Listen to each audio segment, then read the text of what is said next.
मित्रांनो, समजा एखादा सिनेमा त्याच्या मेकर्स टीमने एकदम दिल से बनवला असेल तर मला सांगा, आपण ॲज ए ऑडियन्स तो सिनेमा संपल्यावर जी रिॲक्शन देतो ती सुद्धा एकदम दिलसेच असते की नाही? ऑफकोर्स असते. अशा वेळी जे आपल्या मनात असतं तेच आपल्या चेहऱ्यावर दिसतं. नेहमीप्रमाणे मी समीक्षक म्हणजे रिव्ह्यू करण्यासाठी म्हणून थिएटरमध्ये गेलो, पण आत गेल्यावर फार फार तर इंटरव्हलपर्यंत माझ्यातला तो समीक्षक जागा होता. इंटरव्हल पॉईंट नंतर तो समीक्षक केव्हा झोपला आणि त्याची जागा एका प्रेक्षकाने कधी घेतली हे माझं मलाच कळलं नाही. आणि हा मित्रांनो, एक दिन हा सिनेमा संपताना शेवटचे 10 मिनिट प्रेक्षक म्हणून माझ्या चेहऱ्यावर काय होतं सांगू? फक्त अश्रू, जे थांबतच नव्हते. Yes, only tears.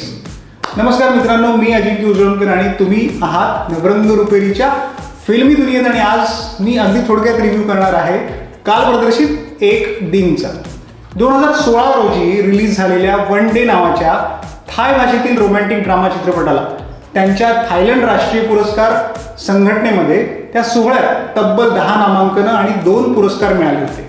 त्याचा ऑफिशियल हिंदी रिमेक म्हणजे मनसूर खान, आमिर खान आणि अपर्णा पुरोहित निर्मित आणि सुनील पांडे दिग्दर्शित एक दिन, ज्यात आमिरचा मुलगा जुनैद आणि दाक्षिणात्य अभिनेत्री साई पल्लवीची प्रमुख भूमिका आहे. एका सिंपल लव स्टोरीला तितक्याच सादगीने और एकदम दिल से यहाँ पेश किया गया है दोस्तों. दिनेश श्रीवास्तव प्लेड बाय जुनैद खान, एका टेक कंपनीच्या IT विभागात काम करणारा गाय नेक्स्ट डोअर असा तरुण, ज्याला आपल्या साध्या सुध्या लुक्सच्या खूप कॉम्प्लेक्स असतो. दिनेशचे त्याच्या कंपनीतील मीरा रंगनाथन प्लेड बाय साई पल्लवी याचं एकतर्फी प्रेम आहे. मात्र मीरा स्वतः कंपनीचा बॉस असलेल्या नकुल भसीन प्लेड बाय कुणाल कपूर याच्यासोबत प्रेम संबंधात आहे. जपानच्या एका कंपनीच्या सहली दरम्यान दिनेश देवाला अशी प्रार्थना करतो की निदान एका दिवसापुरते का होईना पण मीराने आपल्यावर प्रेम करावं. मग काय, देव त्याची इच्छा पूर्ण करतो आणि जपानमध्ये असताना मीरा खरोखरच केवळ एका दिवसासाठी त्याच्या प्रेमात पडते. पण केवळ एका दिवसापुरतीच, कारण नंतर ती सगळं विसरते.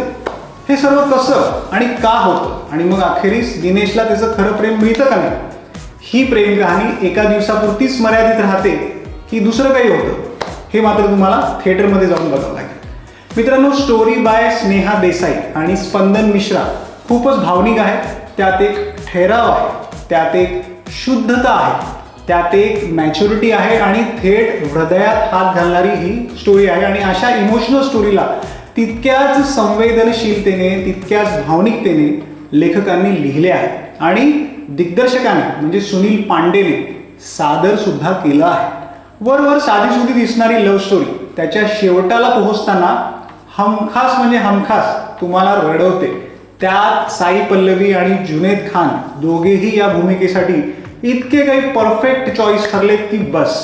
दोघांचा जबरदस्त अभिनय आणि या दोघांची केमिस्ट्री अशी काही जुळून आली आहे की विचारू नका. साई पल्लवी तर जस्ट फॅब्युलस. तिला या रोलमध्ये बघणं ही एक ट्रीट आहे असं मी म्हणेन. जुनैद तर त्याच्या रिअल लाईफमध्ये सुद्धा असाच साधा आणि सहज आहे. त्यामुळे त्याची ही भूमिका सादर करताना त्याच्या अभिनयातील ती सहजता जी आहे ती एकदम मनाला आपल्याला भावून जाते. म्युझिक बाय राम संपत आणि lyrics by Irshad Kamil. Yes, is just beautiful. ख्वाब देखूं या ना देखूं, लापता मैं लापता तू आणि टायटल ट्रॅक और एक दिन हे 2 गाणी तर लाजवाब जमली आहेत आणि ऑलरेडी जेन झीच्या लिस्टमध्ये जाऊन बसली आहेत. सिनेमॅटोग्राफी, बॅकग्राऊंड म्युझिक, एडिटिंग वगैरे सर्व टेक्निकल साईड्स परफेक्ट आहेत. सिनेमा केवळ 2च तासांचा आहे मित्रांनो. म्हणजे अखेरीस तर मला वाटलं की यार अजून थोडा तरी लांब हवा होता, अजून 1-2 अशीच छान गाणी हवी होती. असो तर मित्रांनो, ओव्हरऑल एक दिन हा मस्ट वॉच मूवी आहे, जो पुढे जाऊन कल्ट क्लासिक लव्ह स्टोरी म्हणून बघितली जाईल याबद्दल माझ्या मनात तिळमात्र शंका नाही. राजा शिवाजी समोर येऊन याच्या मेकर्सने खूप मोठी चूक केली आहे.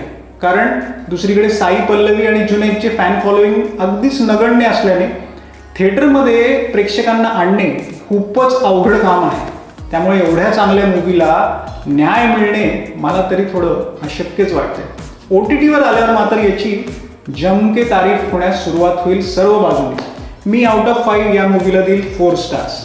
मित्रांनो, तुम्हाला एक दिनचा रिव्ह्यू कसा वाटला मला नक्की सांगा आणि जर तुम्ही हा सिनेमा पाहिला असेल तर तो तुम्हाला कसा वाटला हे सुद्धा आम्हाला